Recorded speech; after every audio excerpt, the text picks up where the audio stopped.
Hindi sila ang mga partisipante pero sila ang isa sa mga nagsisilbing daan upang magtagumpay ang bawat lifter sa kompetisyon. Kung sino sila alamin natin sa report ni teammate Paulos Salamatin.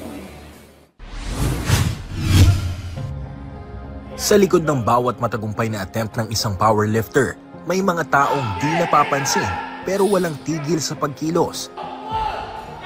Sila ang mga spotters at loaders. Sila ang mga tahimik na bayani ng kompetisyon na laging handang sumalo, mag-ayos at magbuhat ng daan-daang kilong bakal sa bawat salang ng atleta. Hindi man sila ang nasa spotlight, sila naman ang bumubuhat ng kabuang seguridad at sumisiguro sa maayos na daloy ng torneo. Sa naganap na 2025 Perlas ng Silangan Powerlifting League Luzon Leg sa Baguio City, halos 12 oras silang walang tigil na naglo-load, nag-a-assist at nagbubuhat ng plates para sa mahigit 50 lumahok na junior lifters. Kung iisipin, mas pagod pa sila kaysa sa mga lumahok sa kompetisyon at kung wala kang tamang ensayo at kondisyon, baka sa unang oras pa lamang ay para ka nang naghakot ng sako-sakong bigas na walang pahinga.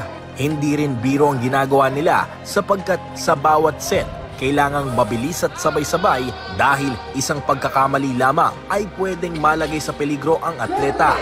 Kaya't sa bawat hiyawan ng crowd at sa bawat record na naitatala, may mga spotter at loaders sa gilid ng entablado na tahimik lang pero sila rin ang bumubuhat ng bigat ng buong kompetisyon. Sa pagtatapos ng torneo, kahit halata mo na ang pagod sa kanilang mga muka, atin pa rin kinumusta ang bawat isa. Ano masasabi mo?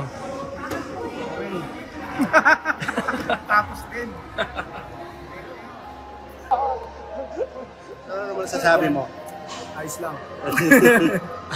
Next time ulit. Ano masasabi mo, boss? Grabe, hirap. Pero masaya. Ano masasabi? Ano masasabi mo, boss?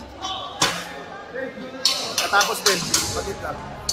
Proud naman ang tournament director ng nasabing torneo na si Eddie Torres sa dedikasyon ng mga loaders at spotters, maging sa kanilang buong technical officials na naging susi sa matagumpay na pagtatapos ng Luzon Leg.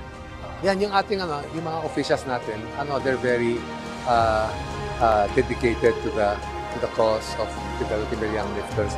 Nakita mo, official sila, pero if you look at them, they're smiling, natutuwa sila sa mga nangyayari. Hindi lang sila makapag-express masyado, no? But they also get very excited when they see the young ones doing very well. Isa ang mga spotters at loaders sa mga hindi man napapansin, ngunit dapat bigyang pugay at bigyan ng tamang pagrespeto sapagkat sila ang tahimik na umaalalay sa bawat kampyon sa kompetisyon.